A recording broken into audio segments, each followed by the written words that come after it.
Hello, welcome to my channel, or welcome back to my channel. I'm the Nonlinear Recovery Life of Jessica. I'm Jessica, and it has been a hot minute. I don't even remember what my last video was. I'm gonna be honest. I think it was a short because TikTok went down, and now TikTok's back. Thank God, because I was not doing as good on YouTube or Reels, so that's beside the point. But we are back on TikTok, thank God. Yeah, so it's been a minute since I've just reviewed a book, and I need to talk about this book with someone because I am shook. I'm shooketh, and I need to discuss this. So this is going to be spoiler free. I may mention some things that are trigger warnings, but nothing will be spoiled. All right. So I just finished Yellow Wife by Sadeqa Johnson. Sorry, my brain just stopped working. Sadeqa Johnson.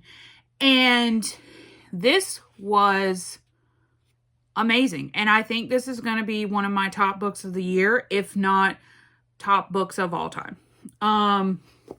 So let's jump into this because I need y'all to read this. So this book follows Phoebe, who is a slave woman, and this is based in the time of 1850s Virginia.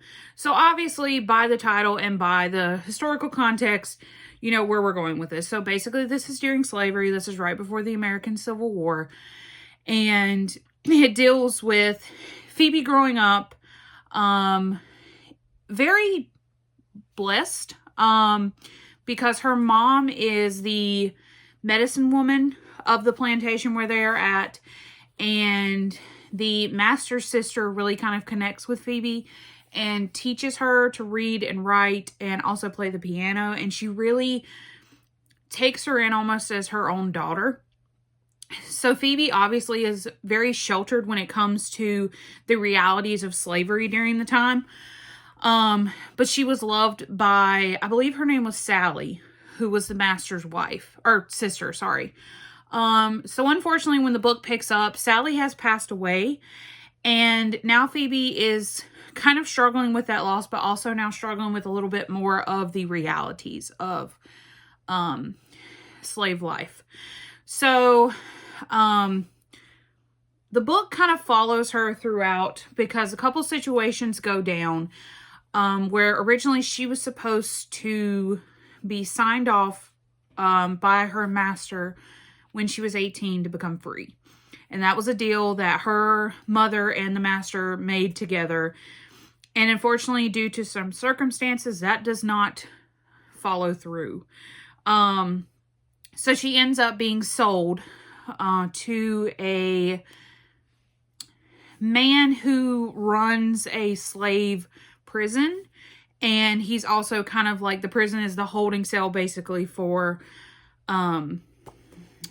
slave auctions. So she gets bought by this master of this prison, who in turn, he becomes known as the jailer. He does have a name that you kind of learn throughout, but in turn, he has bought her in terms of her being a fancy girl. And that's actually what she was sold to be, was a fancy girl. Now, that was something I wasn't as familiar with when it comes to the slave situation, and the slaves' lives. I didn't realize that there were actually fancy girls, and that's what they were sold for. And they became what was known as yellow wives. So interracial marriage was looked down upon at this point. It was illegal. So a lot of white men would buy slave women that they considered pretty or beautiful and would make them mistresses of their plantation or their jail or whatever the case may be. And that's what Phoebe becomes. So basically the book kind of follows her situation with that. It was beautifully written, and it's really bad to say that this was such a good book because of the historical context and because of the situations that are happening. But this was such a well-researched book, as well as something that you could tell the author poured her heart and soul into this along with her research. So a lot of the names, if you kind of read the author's note, at the back, a lot of the names come from her research. So a lot of these people, these names came from real slaves in real situations. And it's also based off of a real prison known as the Devil's Half Acre, which was a jail in Richmond, Virginia, which is where all the main story takes place. It was phenomenal. There are a lot of graphic scenes, nothing like super gory, but also it's one of those things where it definitely would be a trigger warning situation.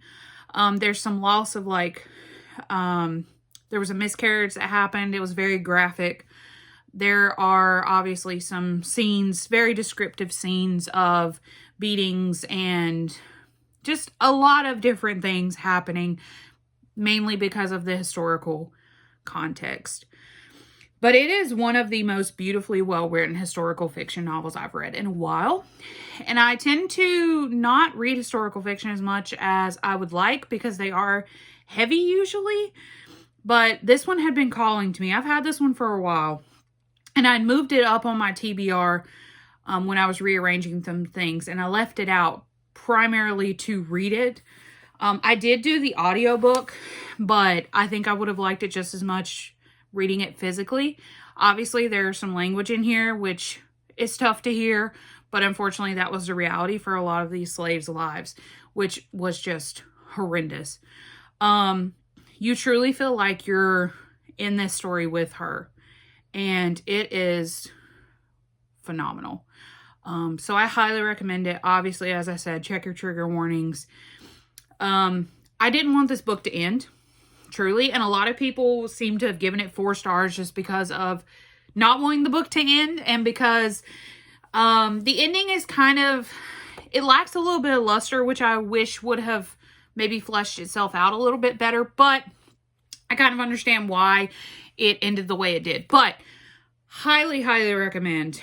But once again, make sure you really look into like trigger warnings and make sure you're in the right headspace and know what you're going into, obviously. But yeah, so that was Yellow Wife.